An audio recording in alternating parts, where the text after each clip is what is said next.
Okay, so I had a question more about the distortion when you're distorting the text as text in a box, like putting it on a banner or something. So let's go in. We're going to create a new file, and we're just going to leave it at 10 by 10 by 3/4. Everything there is good. All right, so we're just going to create us a nice little box here.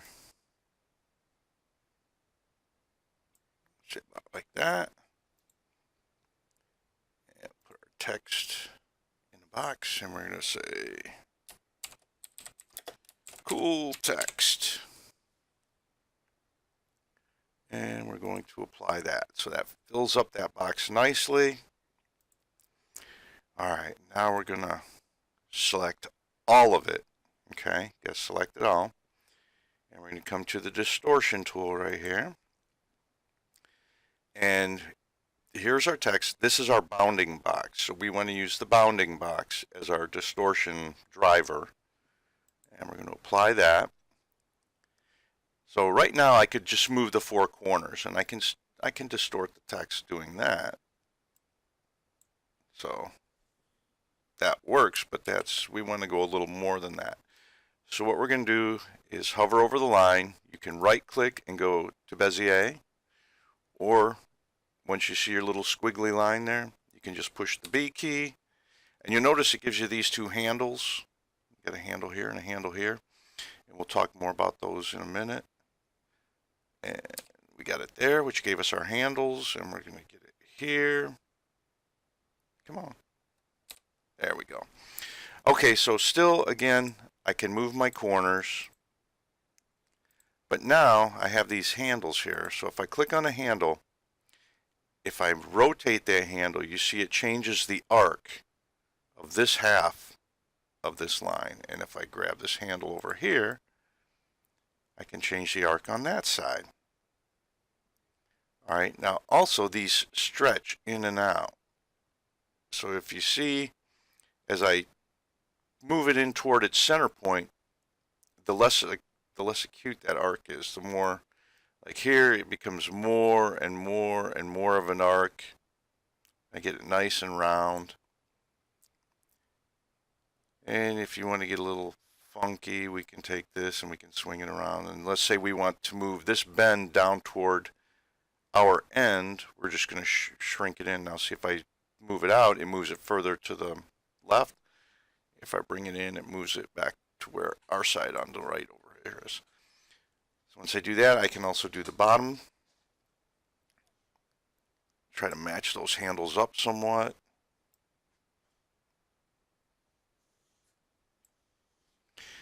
And then I can do my sides.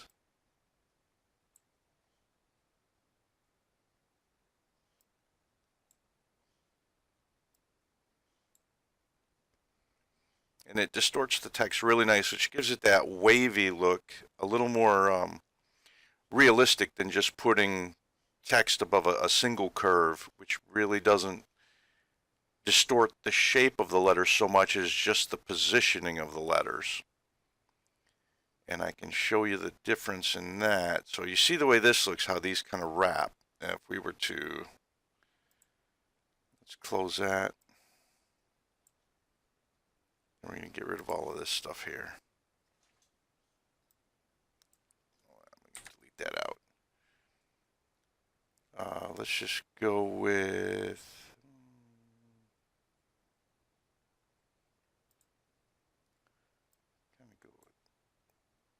just do it with an arc. No, I don't want to just do it with an arc. We're not going to just do it with an arc. Let's draw a real curve here.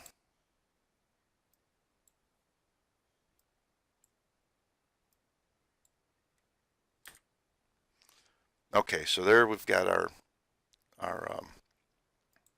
line that we want to use. We come over here to text.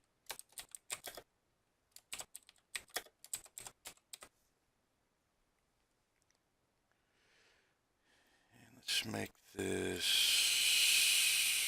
try 1 inch and see how that looks. That's a little bit much. That's better. Okay, so now we can come, and if we go back to our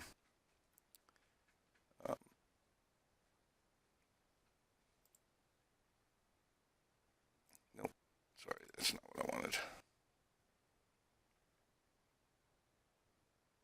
Text along a curve. So now you have your text, you select your curve, and we can, for right now, we're going to say we want to maintain our text size. We want it, we'll go above the curve. We don't want any offset distance right now. And I'll show you one thing. Let's see if I can select this. No, I gotta go into.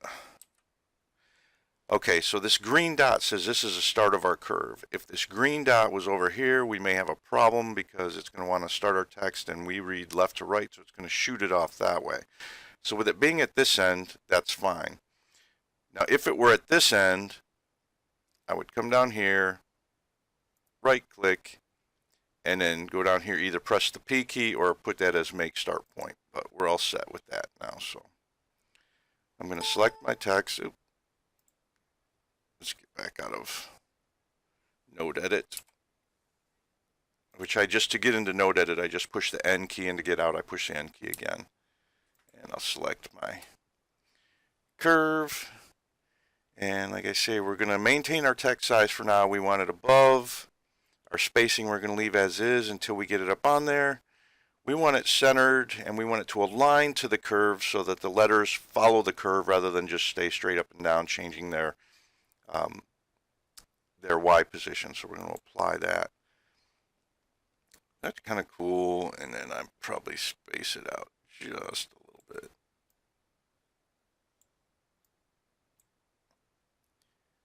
And that is good with that. Then close that, and then I could come in, and if I come in here, select my text, come in here, I'm going to hold the shift key and click. And if I hold the shift key and click, you see I'm spreading out just between the T and the E, which is making it look really funky. But actually, no, that doesn't look too terrible bad, does it? So you can go like that. Now, if I wanted to, I can space between these. If I want to bring them closer, just click between the letters that I want to bring closer. Let's see, in between here, and here, here. Now, if I wanted to space out these two, I would hold the shift key and click in between. Okay, but you notice, although this does make it follow the way the path that we want it to follow, it doesn't really distort the text if we had it like on a waving flag or something where that text would be wrapping around and like parts of the M would be going around a curve, you know, so they would come down and be bent. So this works for if you just want your text to follow a path but stay unmodified as far as the shape of the fonts goes. And using the text in the box and the deform tool, we can actually deform the text to shape it. All right, so I hope that helps explain that and the difference between the two. Talk to you all next time. Bye-bye.